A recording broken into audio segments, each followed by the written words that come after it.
It was in Baghdad in 1969. I was kidnapped from school. He told me like that, look, you have to say that your family and your father is spies, and you have a telephone, special phone in your home, and you have a conversation and connect with Israel. I was young, don't forget I was 12 years old, and after after a few hours when I was there, he start to beat me, and then he bring another 4 guys. They was a friend. He's a friend. I don't know exactly who they are, but they another 4 guys, and all of them they are bigger, and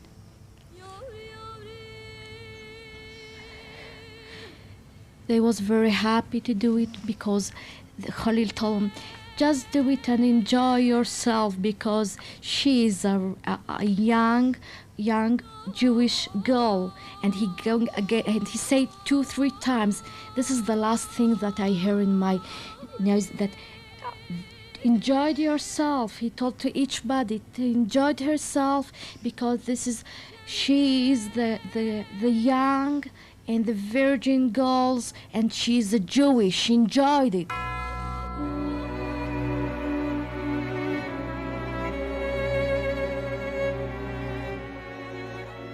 In 1948, nearly 1 million Jews lived in Arab lands.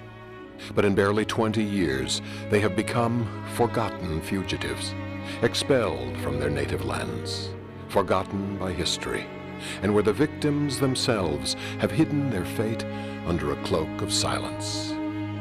A people whom legend have always associated with wandering. Many of these Jews from Arab lands had lived there for thousands of years and accepted their fate through good times and bad times. But 1948, the beginning of their exodus, also saw the birth of the State of Israel. And while the Arab armies were preparing to invade the young refugee country, the survivors of the Shoah were piling up in rickety boats. Meanwhile, a few 100,000 Arabs from Palestine were getting ready to flee their homes, convinced that they would return as winners and conquerors. Soon, by a terrible twist of fate, they began to fill up refugee camps and passed on their refugee status to new generations. The Jews, however, did not receive refugee status. They had just rediscovered the land of their birthright. And if they came from Morocco, Algeria, Tunisia, Libya, Egypt, Syria, Iraq, or from Yemen, if they had lost everything, even their relatives and their cemeteries, they were ready to rebuild their lives in the West, and for many in Israel, without ever asking for compensation or the right of return, or even wishing that their story be told. That we would have liked to be Arab Jews. If we abandoned the idea, it is because throughout these centuries, the Muslim Arabs systematically prevented its realization by their contempt and cruelty.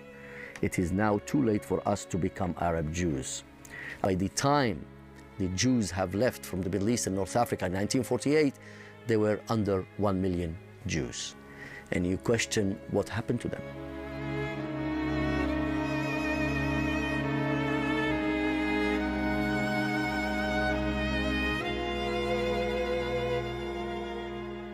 There is a myth that Jews started being persecuted in the Islamic countries only after the State of Israel was formed, but is an absolute myth, because horrible pogroms that have been taking place for hundreds of years.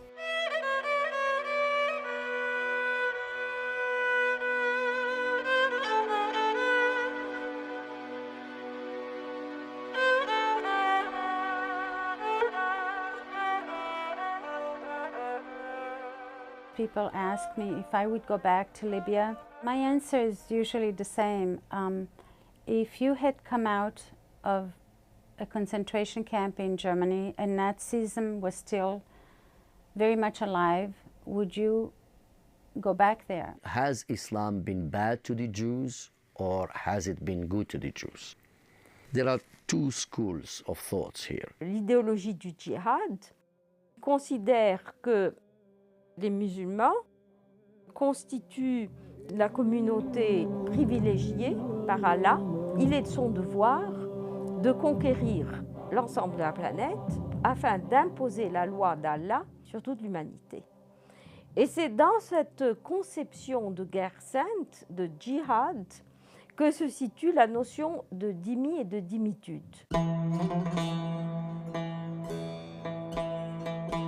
Un jour, le grand pacha, c'était le pacha qui était le gouverneur de Tripoli, il a entendu dire qu'il y a quelqu'un dans la synagogue qui chantait d'une manière fabuleuse. Et ce pacha-là, il a voulu savoir qui c'était. Il a été émerveilleux. Il lui a dit, tu sais, je veux que tu deviennes arabe. Comment je peux devenir arabe? Je suis juif. Il lui a dit, écoute, et je veux te donner un nom.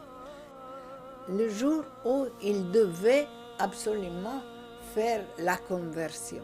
Il a dit, aujourd'hui, tu dois chanter au minaret, après tu vas être converti. Il est monté, il a commencé à donner Olam un chant en hébreu pour la grandeur du bon Dieu. À peine fini, il s'est jeté du minaret et il s'est écrasé par terre. Tous les territoires arabes ont été conquis par la guerre. Et ces territoires étaient tous peuplés, non pas de musulmans et d'arabes, mais de populations juives et chrétiennes. Ces populations ont été soumises par la guerre. Un très grand nombre a été exterminé, a été réduit en esclavage, déporté, entièrement dépossédé et exproprié. Le reste de la population a bénéficié d'un traité de protection, d'où le mot dhimmi. Officiellement, un dhimmi, c'est un citoyen de seconde catégorie, c'est un peuple du livre, c'est un peuple protégé, donc on n'a pas à lui faire du tort, on n'a pas à lui faire du mal, pour autant qu'il paye l'impôt de capitation. Mais il y a des règles qui sont spécifiques aux dhimmi.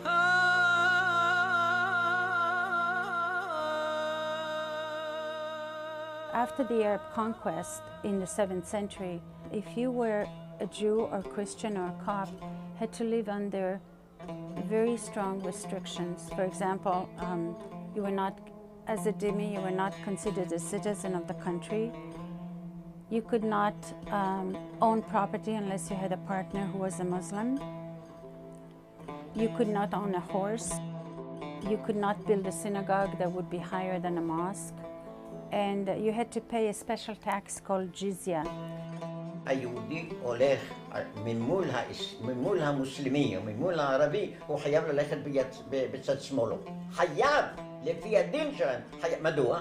כי לבני האדם, בעיקר המוסלמים, מלווים אותם שני מלאכים. המלאך הטוב, המלאך הרע. המלאך הטוב הוא צד ימין, המלאך הרע הוא צד שמאל. אז אוי ואבוי ליהודי אם הוא יעבור בימינו של המוסלמי, כי אז הוא מקלקל את המלאך הזה, ואז יסר, כלומר לך בצד שמאל יהודי. אם לא היה עושה את זה, בטעות, מכים אותו, מרביצים לו. Un de mes ancêtres est sorti à Téhéran en 1830 et il s'est mis à pleuvoir pendant qu'il était dehors. Par son contact, il a souillé un mola, il pleuvait, et il a été brûlé vif parce qu'il avait souillé un mola. La dhimmitude, c'est aussi un état d'esprit. Ce n'est pas seulement un ensemble de lois, c'est un état d'esprit qui conduit le dhimmi à renoncer à son patrimoine historique, s'adapter pour pouvoir vivre à ce que son oppresseur demande de lui, à ne pas garder la mémoire de son histoire. À partir du moment où l'islam est arrivé, ce sont devenues des populations complètement discriminées. Donc, à mon avis, ces populations étaient potentiellement réfugiées, parce qu'elles n'avaient nulle part où aller. Qui pouvait les recevoir? Il était interdit pour le dhimmi de critiquer en quoi que ce soit la loi islamique et le gouvernement islamique. Et donc, c'est une interdiction que l'on retrouve jusqu'à aujourd'hui. Et c'est ce qui a interdit la prise de conscience de la dimitude. À partir du moment où la base est discriminatoire, c'est-à-dire la base est humiliante, les principes donc, de l'acceptation de cette communauté, c'est en dehors d'eux. On n'habite pas... au Maroc, on a habité pendant des milliers d'années dans le mêlat d'une ville. מלח זומה שתעיירה שמה של יהודים, רק יהודים. ואפילו אני זוכר שהשמות של הרחובות הן כתובות בעברית. השם אולי בערבית, אבל הכתב הוא בעברית. כל המלח הוא סגור חומה מסביב. והיו לו איזה 3-4 פתחים, אני זוכר. אחד הפתחים זה הרחוב שלנו. שהיינו יוצאים ממנו איזה מין פשפש כזה, שער כזה, שבלילה סוגרים אותו. מפחד שלא יכנסו גם ערבים שיש להם דעות קדומות, דעות יותר חריפות ושיעשו בנו שמות. التعايش العربي اليهودي يعني تاريخيا هو تعايش دام قرون عديدة في بلدان عربية مختلفة في العراق، في فلسطين، في المغرب، في الجزائر، في كل الأماكن. Le juif a été dénigré pendant des siècles en terre d'islam. Quand on disait juif en Égypte, c'était automatiquement suivi de fils de chien. Juif, fils de chien, c'est pas normal. Quand vous traitez quelqu'un de juif au Maroc, c'est la pire insulte que vous pouviez lui faire. Les Juifs se souviennent des pays arabes avec des sentiments de nostalgie parce que tout de même ils ont vécu à l'époque de la colonisation. Les lois de la charia avaient été abolies par le pouvoir colonisateur. À part le Yémen, il y avait dans tous les pays arabes un adoucissement de conditions auxquelles les Juifs étaient habitués à l'époque musulmane grâce au régime colonial. De là date une naturalisation vers les pays colonisateurs. Beaucoup de Juifs, pour pouvoir échapper aux lois de la dimitude et pour pouvoir échapper à la charia, ont adopté la nationalité du pays, puissance occupante à l'époque, française, anglaise ou italienne. L'abolition des lois de la charia et la promulgation de l'égalité religieuse entre musulmans et non-musulmans, certainement était une des causes extrêmement importantes de l'hostilité des populations arabes à l'égard du colonisateur. On a introduit de nouveaux systèmes de valeurs, plus de démocratie, plus de possibilité de faire valoir ses droits. Mais ça n'a duré que le temps de la colonisation. Avec l'indépendance des pays arabo-musulmans, on s'est retrouvé dans des situations de pression terribles. Les Arabes ont fait marche arrière. Ils voulaient en tout cas y arriver. Et les Juifs l'ont ressenti dans leur vie quotidienne.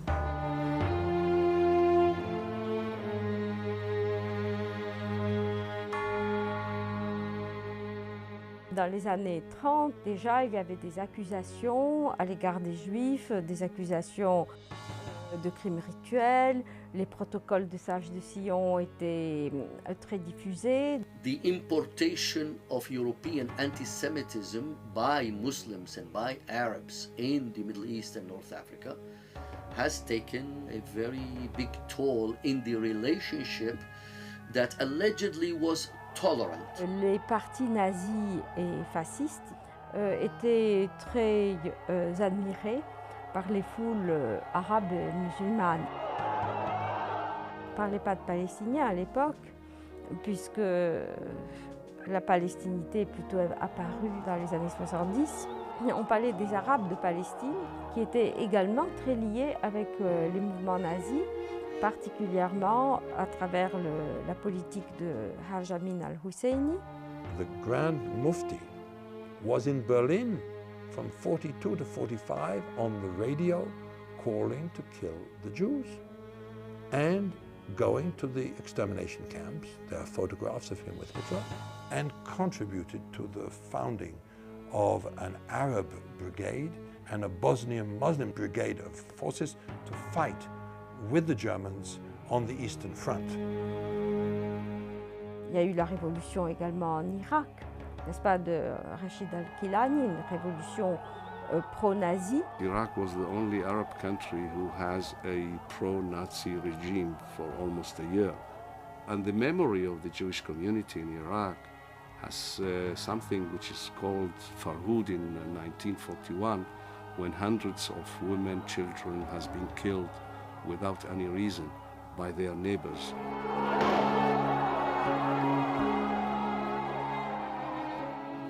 יהודים נרצחו באוטובוסים, נרצחו בבתים, נשים רבות נאנסו, מאות נפצעו, וסך הכל נהרגו 137 יהודים. נפלו הערבים על היהודים, כן, כשאני, אישה בהיריון, פותחים לה את הבטן ומוציאים את הפג מבטנה. או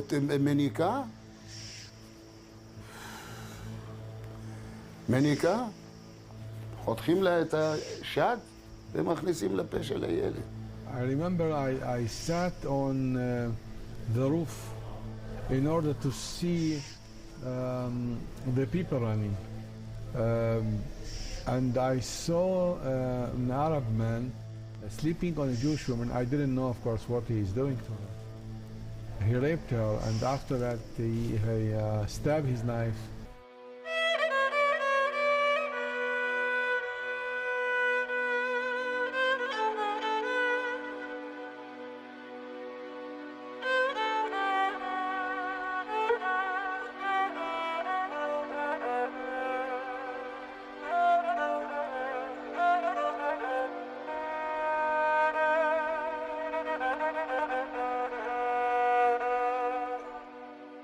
En Égypte, il y avait toute une communauté néo-nazie qui a réorganisé le système de terreur à l'encontre des Juifs. Il y avait des nazis qui ont trouvé asile à Damas pendant de longues années. Et probablement, ils ont prêté leur concours aux Syriens pour faire un bon travail. שלטונות סוריה הטילו על היהודים מספר גזירות קשות. יהדות סוריה החזיקה תעודת זהות שהייתה מסומנת באדום מוסאווי, כלומר איש דת יהודית, מהתעודת הזהות ידעו שזה יהודי, ואז הוא משולל כל הזכויות. אסור להם היה לעזוב את הבית שלהם, אסור להם היה לעזוב מחלב לדמשק ומדמשק לחלב, אלא ברישיון, רישיון של מוחברת, זה המשטרה החשאית, שהם היו בפיקוח מלא יחד על היהודים, והיו גזירות שכל יהודי שיש לו חנות, צריך לכתוב כאן חנות יהודית, כדי שלא ייכנסו ערבים, בעיקר אנשי צבא, מגזירות של הנאצים באירופה. אסור היה להם להחזיק רישיונות נהיגה, אסור להם לקבל טלפון, אסור להם למכור רכוש או לקנות רכוש. כל מיני גזירות כאלה שהם החזיקו את היהודים במצב מאוד קשה וחרדה גדולה מאוד, והביאו אותם לידי עוני גדול. The Nazis, after the war, found not only their refuge in South America, but in Egypt, in Syria, in other Arab countries. In other words, they were the allies of the Axis powers wishing to destroy the Jews and wishing to destroy Israel.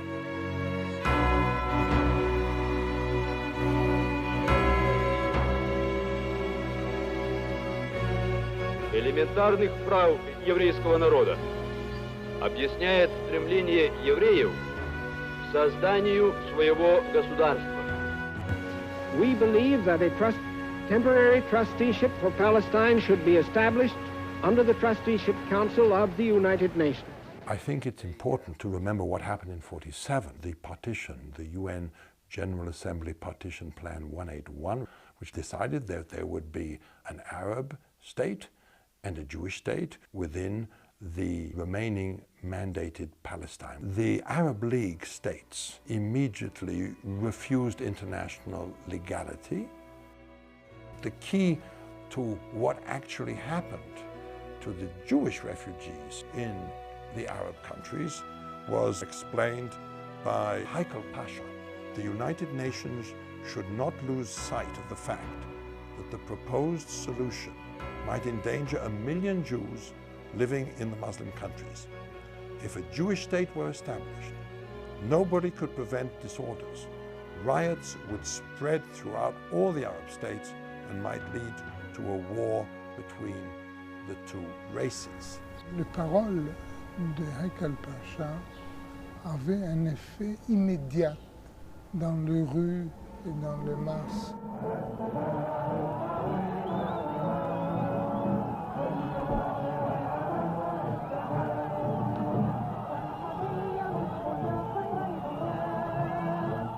Ce qui était auparavant des initiatives privées sont devenues une politique officielle de l'État pour toute la population juive.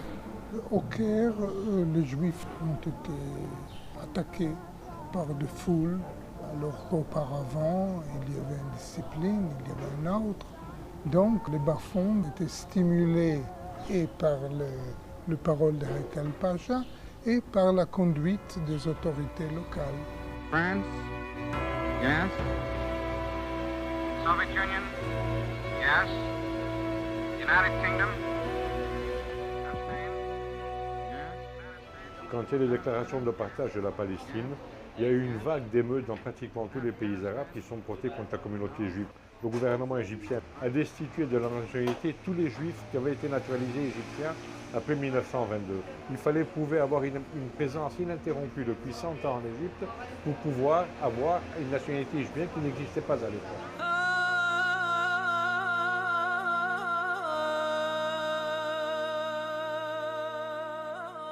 עם החלטת האומות המאוחדות בנובמבר, 29 בנובמבר 1947, התחילה השנאה, וכמו כאן בארץ, גם בחוץ לארץ. הערבים רדפו אחרינו וניסו להתנכל עלינו ולפגוע בנו. ואנחנו פחדנו מאוד מאוד. היינו עם הרוב היום, היינו נסגרים בתוך הבתים, והיינו מפחדים, לא מעזים לצאת. ולא היינו מעזים לצאת. כמובן שאנחנו השתדלנו בכל האפשרויות לעלות ארצה. אמרה אמא שלי לשכן, אמרה לו, אם יהיה מוראות, אנחנו נתחבא לך. אומר לה, לא, אנחנו כפר אויבים, לא חברים כמו פעם. אתם רוצחים אותנו בירושלים, ומלחמה, איך את רוצה? אמרה לה, אם אני אהיה חבר טוב שלכם, גם אותי ירצחו. לפתע פתאום, אני נמצא בטרצה, בבית, הייתי בגיל 13, ומתחילים מאות אלפים, לא עשרות, מאות אלפים, לבוא לעבר הרוב היהודי. התנפלו על היהודים במקלות.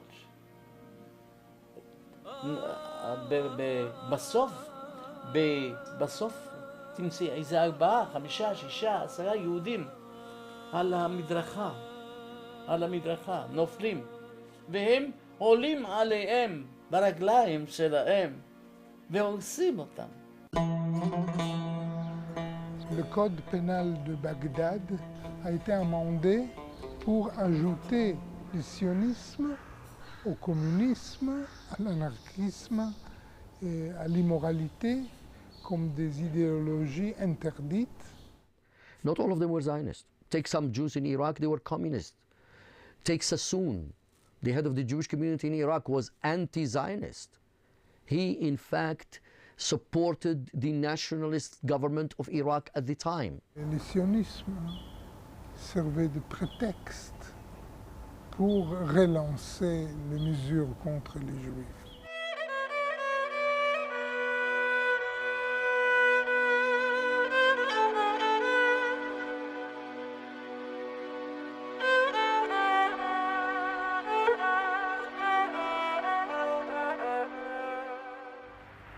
אנו מכריזים בזאת על הקמת מדינה יהודית בארץ ישראל.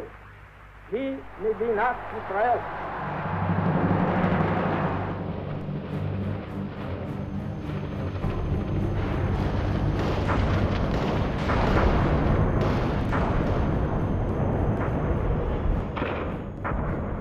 À la déclaration d'indépendance de l'État d'Israël, les 5 États arabes ont envahi le jeune État. Even if they are not dhimmi communities in the Arab states, they are now a dhimmi state in the Middle East. La situation ne s'est pas développée selon les prévisions des États arabes. Arabs were there because of right. They are descendants of the very people who lived in Palestine for thousands of years, even before the Jews were there. Had they accepted the Arab and the Jewish state, there would have been no refugees either from what was to be the Jewish state, nor would there have been probably Jews forced to leave the Arab countries.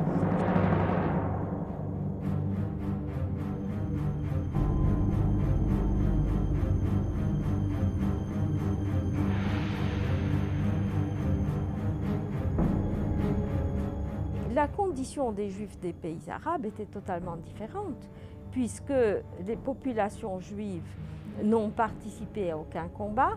C'était des populations civiles qui ne faisaient pas partie du champ de bataille. Ces communautés se sont trouvées subitement confrontées à une situation extrêmement tragique où ils étaient pris dans un piège, persécutés par des lois d'exception qui ont été déclarées à leur encontre. Du jour au lendemain, expulsés, leurs biens séquestrés, des femmes violées dans les quartiers juifs, des hommes tués. I was a very small boy at the time, and I still remember the fear that we had, that in every moment mobs will come and evade our house and kill every Jew that they met, even young children of 6 months, women, old people. Most of the Arab neighbors with whom some of the Jewish families has very good relationship didn't come and help. Some of them even took part in the this kind of massacres that they happened, and a lot of questions had started to develop between the Jewish community. Le fermier, il a levé le couteau sur mon papa. Mon père lui a pris le couteau, il lui a dit « Tu n'as pas honte, je t'ai recueilli par la rue, tu avais faim et tu étais nu. Et maintenant tu es devenu grand, je te fais marier, tu as des enfants chez moi comme mes enfants, tu n'as pas honte. » Il a demandé pardon, il a dit « Tu sais, mon patron, c'est comme ça tous les Arabes. Maintenant fais attention à sortir, toi. Parce que les Arabes, ils vous détestent. »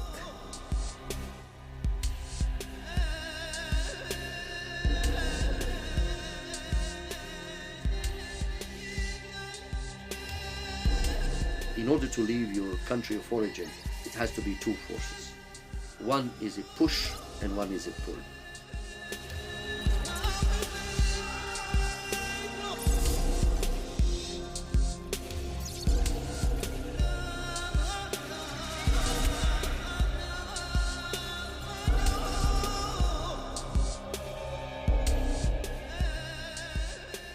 כל ארצות ערב, החל בסוריה ותימן ומורוקו ולוב ותוניס וכל אלה ומצרים. המצב הזה למעשה של התעמרות ביהודים מצד ארצות ערב הביא אותם למחשבה לצאת לאן, בחלקם אין להם לאן. עד ש-49, 48 קמה מדינת ישראל, היו שתי פעולות. פעולה אחת של יהודים מארצות ערב שנדחפו החוצה על ידי השלטונות, התעמרות של השלטונות, הרצח והשבי וכל אלה, ומאידך מדינת ישראל עם הקמתה משכה אותם פנימה. The push was very, very much in 1948 and 49 and 15, 52 and 53 and 54, and these people had to leave without having a choice to remain. It was a question of survival. You couldn't stay.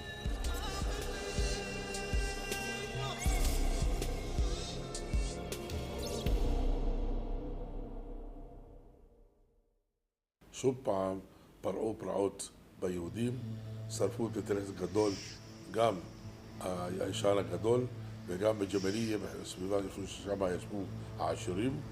גם הייתה התנפלות על יהודים בדמשק, שרפו מספר בתים, והיו מספר הרוגים. הבריחות זה בריחה, זה מילות, בלי מסמכים, בלי דרכונים. אבל כל הזמן היו בריחות, כל הזמן היו מיעוטים. מי שהיה לו מזל לגנוב את הגבול, זה בסדר, אבל אם לא, או שמו אותו בכלא. היה מקרה ש4 בנות ניסו לגנוב את הגבול ולא הצליחו, ו2 בחורים, והרגו אותם, גם כן שרפו את הגופות שלהם, וזה היה מקרה מאוד מאוד מצמרר. כל מי שחשבו שהוא אולי קשור עם ישראל, אז לקחו אותו ועינו אותו. מי שתפסו אותו בדרך שהוא בורח, תפסו אותו, הכניסו לבית סוהר. מה זה לקחת ולהוציא ציפורניים עם היד? מה זה לקחת סיגריה ולעשות על כל הגוף? מה זה לקחת בחורה ובשדיים שלה לעשות לה כל מיני כוויות בסיגריה? זה עינויים קשים עד מאוד, וזה ביזוי שמפשיטים אותה ערומה והיא צריכה להיות על ידם. العرب واليهود في العراق كان تعايش على مستوى جيد جدا، حتى أن حينما أنشئت إسرائيل وطالب يهود العراق أن يأتوا إلى إسرائيل، هم رفضوا مقدما، واضطرت إسرائيل أن تقوم بأعمال إرهابية ضد اليهود في العراق لترغمهم على القدوم إلى إسرائيل.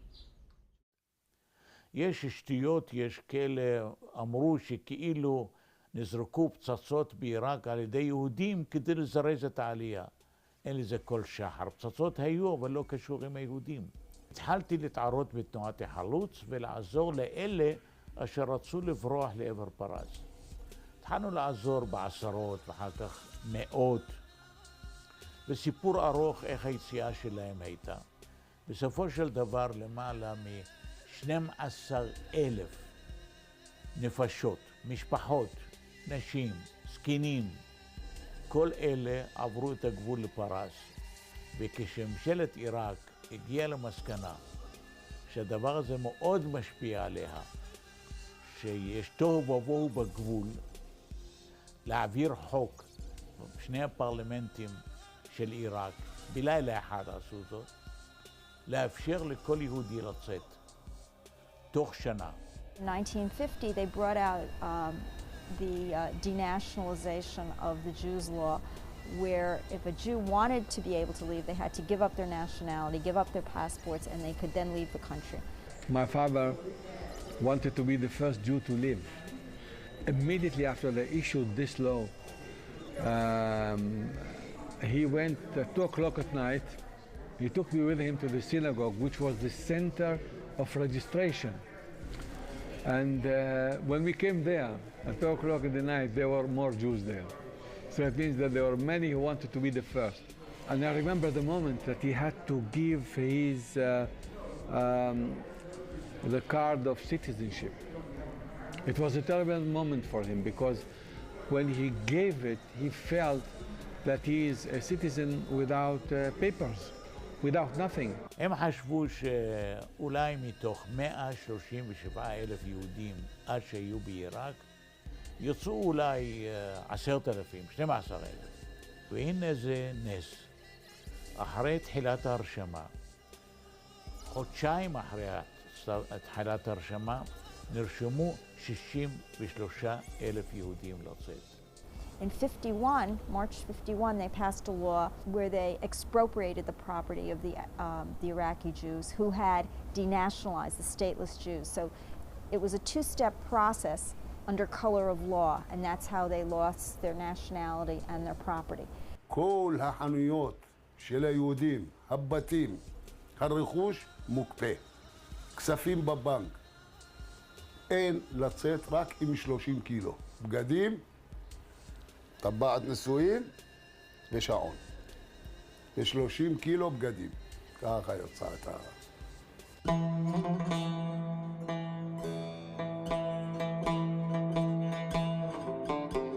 תימן הרי קרובה לסעודיה. יהודים בסעודיה לא קיבלו את מוחמד, ועד היום הם שונאים את היהודים מפני שהיהודים לא קיבלו את תורתו של מוחמד, אף על פי שמוחמד הוא למד עצות מהיהודים. יש שנאה, יש בני אדם שעם מראים שעם טובים, אבל השנאה היא בלב. בטח שאנחנו היינו מרגישים, הולכים מושפלים ככה, לא, סובלים. רק בתימן הם הגשימו את הצוואה הנוראה, או את הצו הנורא בקוראן של מה שאומרים גזירת היתומים. כלומר, שיתום, ילד יתום מאב או מאם, הוא חייב לחזור לדת האמיתית שלו, והיא דת האסלאם.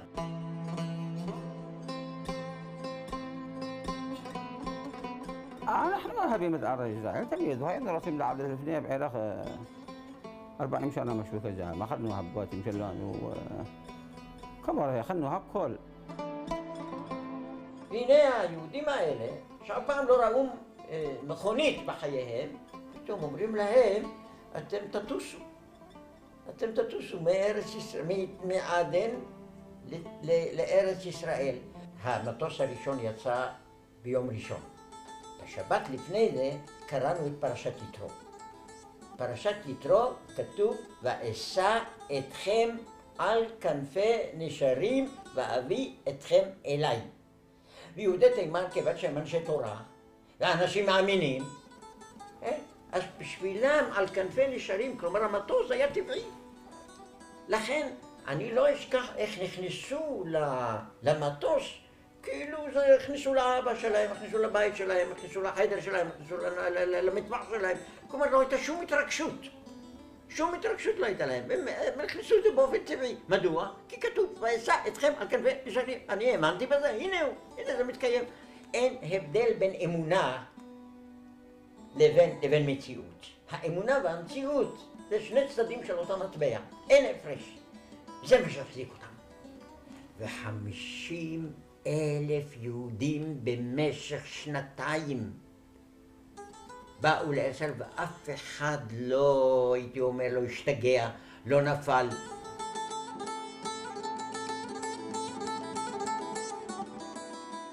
Nous sommes passés par la douane égyptienne. Mon père qui a dit, bon, je vais aller dans un nouveau pays, lui qui était chef comptable, et qui va se retrouver, il a été apprendre le métier chez notre coiffeur de la rue Salah Eddin à Héliopolis. Il a été apprendre comment être coiffeur. Et il a acheté quelques matériels de coiffure, pour, vous savez, les machines encore à la main.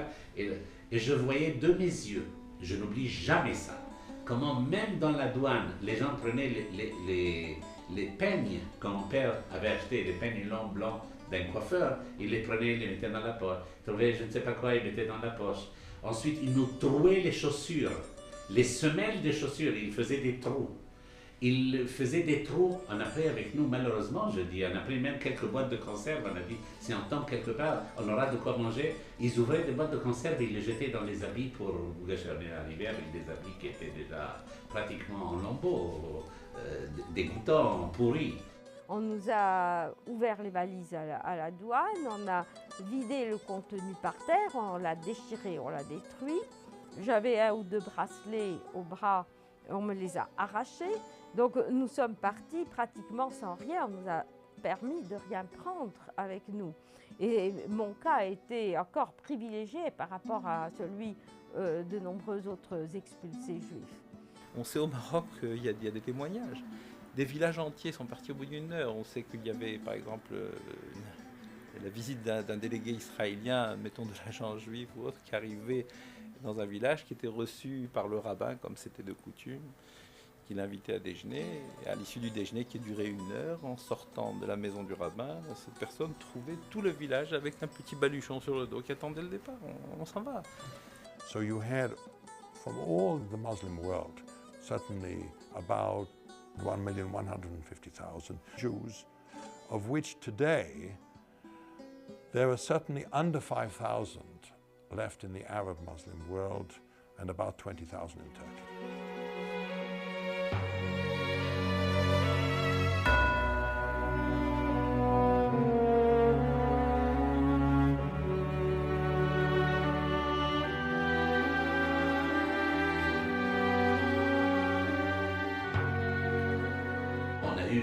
La chance d'avoir un pays qui a voulu nous accueillir dans des conditions aussi très difficiles. Au début dans des baraques, sans eau, sans électricité et sans toilettes, ça va de ça. Et on était, si vous voulez, pas dans un camp de réfugiés, mais ce qu'on appelle en hébreu la Ma'abara.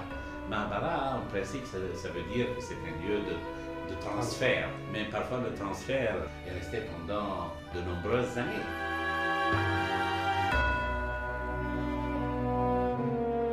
They were refugees in the sense that they left their homes, and most of them came penniless, without any resources, and they had to be taken care of by an effort of the entire Jewish people.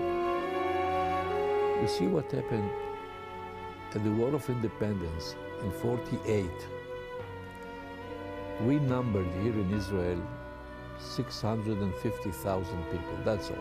But in 4 years, we accepted, and we received here an immigration of 750,000, which means a growth of 120% of the population in 4 years. It never happened anywhere in the world as we know. נתנו לי חצי אוהל, והיה חורף וגשם, ונכנס המים מפה, יוצא משם, והייתה לי, הבת שלי תינוקת, אחרי 3 ילדים שמתו לי לפניה. והייתה ככה קטנה, והייתי כל הזמן תופסת אותה ככה, ונתנו לנו לשים אותה בבית תינוקות, ולא רציתי. וגם היה קשה, קשה מאוד. היה קור והיה זה, ואין אוכל, כלום. רק תפוחי אדמה, היו אוכלים, מביאים אוכל מהמטבח, נותנים לך בקבוק תה וקצת דייסה. They did not look for refugee status. Israel had to raise more than $12 to $15 billion to rehabilitate these people that were put in shanty towns and ma'abarot. We had to start from scratch. We received them. They lived in tents, in barracks, in huts, and they suffered the heat of the summer and the cold of the winter. But we received them as brothers. נשארנו בחיים, והבינו עוד ילדים, והסתדרנו.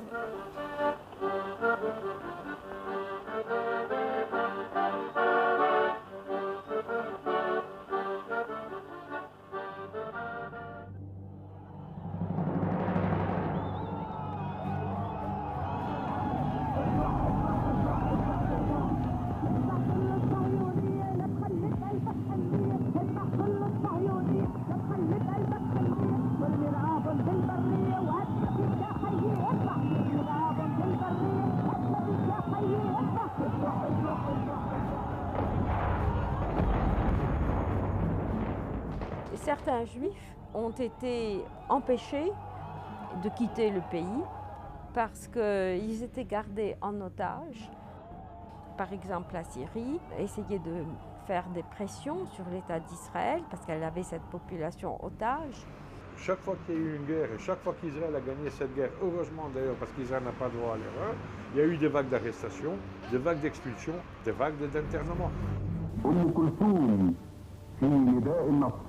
يا أخي يا أمجي يا سلاحي ودرعي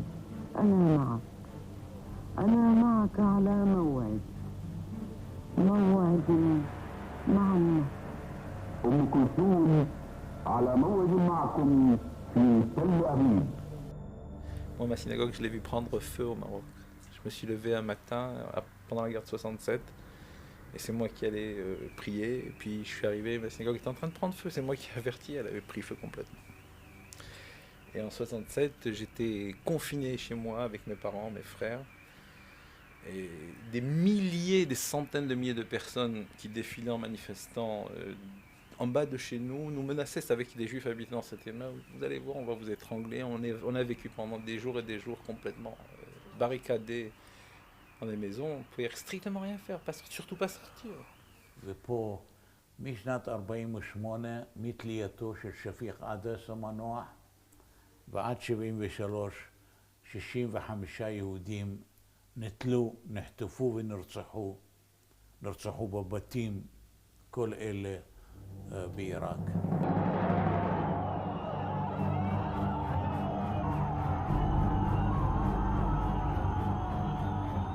En Tunisie, il y a eu l'autonomie interne, puis l'indépendance, et on s'est vraiment réjoui.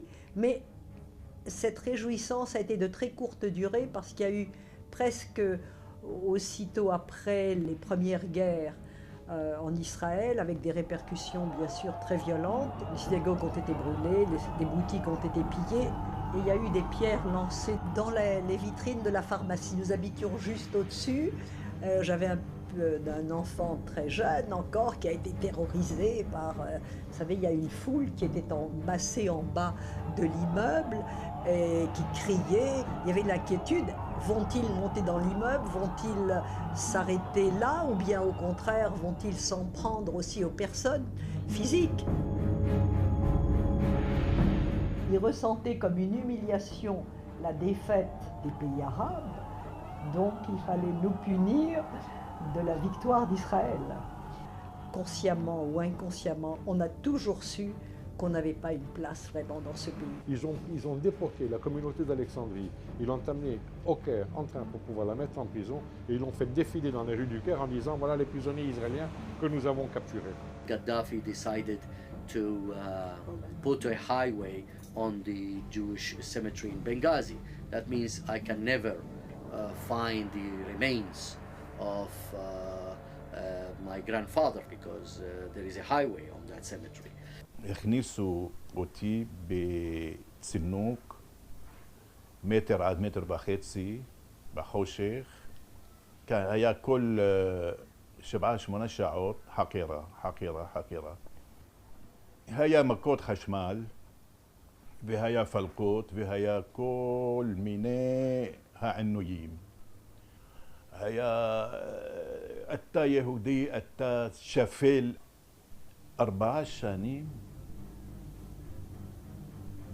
עברו בזה המצב.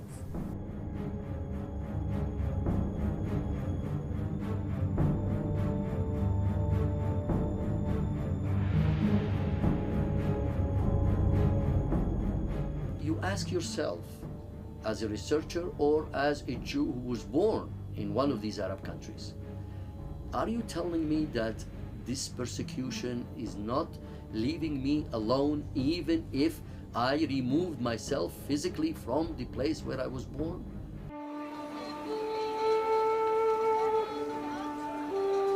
عاشوا معايا مزيان وعشت معاهم مزيان. انا مدام شي 40 عام دابا سنه انا هنا كبرت ولادي شي 25 عام هادي باش ما تراجي عمرهم فرطوا فيا ولا فرط فيهم حتى مشاو مساكن.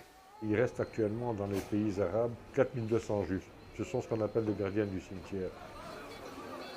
Judenrein is a very good word which I've often used, and I think one should know Judenrein meaning without Jews. Today, you can say that in most of the Arab world, you don't have any Jews in Libya, you can have no Jews in Saudi Arabia because it's been forbidden for the last 1400 years. With the exception of 2,000 in Morocco, 1,000 in Sudan, maybe 1,000 in Yemen, there are only tens or 100 here and there, so it's virtually Judenrein. The Jewish Agency chartered a special plane to bring 6 new immigrants from Iraq, from Baghdad, along with 3 staff people that we had sent there. One of them a special emissary of the Jewish Agency. The other 2 people from Hayas, which was I would call our strategic ally in this operation.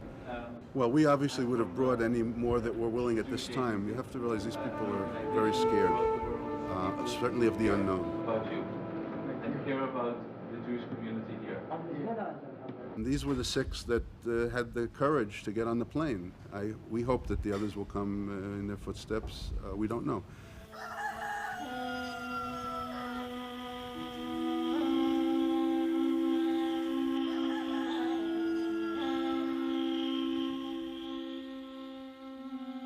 Les pays arabes ne reconnaissent pas l'existence de cet exode. Tous les biens juifs, les biens communautaires ont été détruits. Il faut au moins que les pays arabes reconnaissent leurs responsabilités par rapport à leur communauté juive. Dès le départ, dans les années 50, Israël a organisé déjà une première documentation, à savoir que les gens qui venaient, mais essentiellement les juifs venus d'Irak, d'Égypte, de Syrie. So here we have one of the many files which is in the possession of the Justice Ministry. Here it's files filed by Jews from Egypt who came to Israel.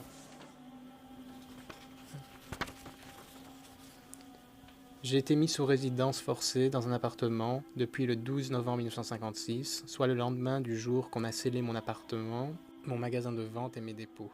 Le 4 décembre 1956. Jews from Arab countries have left behind a lot. This is a claim submitted in 1952 by a Jew who arrived from Iraq. One of the claims is for a house. The person writes, I own half the house situated on this and this street. It is registered at the Tapu department of Baghdad, and in about May 1940, in all the house contains 21 rooms and 1 cellar. The compensation could run into the billions of dollars, even hundreds of billions of dollars, if one were to calculate in terms of the exchange of today. In the World Jewish Congress, we launched this campaign on the Forgotten Exodus a few years ago, but now we are entering a very active stage in this process. I think that we are really penetrating the very heart of the peace process in the Middle East. This is forgotten also because the world has no idea that this has happened. And what we are trying to do in our conferences and also in our public campaign is really to educate international public opinion that there was an exchange of refugees. In Camp David, to the surprise of everybody, it was really a shock, the Palestinians introduced at the very last moment the issue of the right of return. Nobody expected it. So the Israelis went immediately to bring their experts on refugees, and then they brought forward the case of Jews from Arab countries. President Clinton was so impressed that at these talks he gave, for the first time in history, a statement by an American president who made a commitment to establish a fund of compensation for the 2 groups of refugees. Je souhaite beaucoup que ce fonds soit constitué, mais pour l'instant, on n'a même pas commencé à le faire. I think it's very important for the United States Congress to focus on the important issue of Jewish refugees from Arab lands, because it's important to understand history. It's important to understand what a vibrant community the Jewish community was in Arab countries. And I recently held a hearing on this very topic. The Palestinians brought up refugee status of Palestinians and the issue of whether they would be able to return to Palestine or to Israel. And in that whole context, I personally and a lot of my constituents felt, well, we have neglected the issue of Jews who are refugees from Arab lands. It's important for the Arab countries to come to terms with their past and what happened to the Jewish population in their lands. 3 aspects of this. One is to continue to educate other congressmen and women and senators about the Jewish refugees from Arab lands. The second would be to put together this resolution so that we could have a formal acknowledgement of what occurred, passed by the Congress. And the third would be to keep pressing the President and the State Department to include this issue in any discussions about a settlement between Israel and Palestine. When the Palestinians became refugees, there were over 100 resolutions, I believe, that we passed on the behalf of the Palestinian refugees. There has never been a single resolution passed on behalf of the 900,000 Jewish refugees that were made refugees from the Arab countries. Refugee is a person who, because of persecution, for political reasons, religion, ethnicity, is not able to get the protection or enjoy the protection of his own country, flees to another country. No one from the United Nations or anyone else other than the Jews of the world offered to help Israel integrate the Jewish refugees. If it is people who have left because of coercion or because of pressure, and in this particular case, in the case of people who have settled in Israel, these are people who have opted to go to a particular country that exists and are not seeking assistance. The United Nations certainly knew what was going on, but if we were to put our faith in the hands of the United Nations, we would be in very sad hands. Si vous n'écrivez pas votre histoire, il y en a d'autres qui l'écrivent pour vous. Elle a été tout simplement écrite. L'histoire des Juifs des pays arabes n'a pas été écrite par les Juifs. Nos parents se sont tués également par rapport à la Shoah, par rapport au drame de la Shoah, par pudeur. I have a life. I don't send my son to blow himself up. I don't perpetuate hate in the schools. Our schools don't perpetuate hate. And this is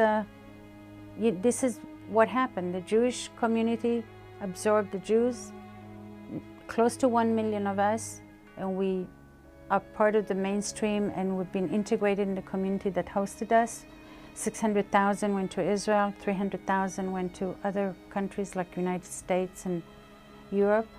And the Palestinians, after 54 years, they're still sitting in refugee camps.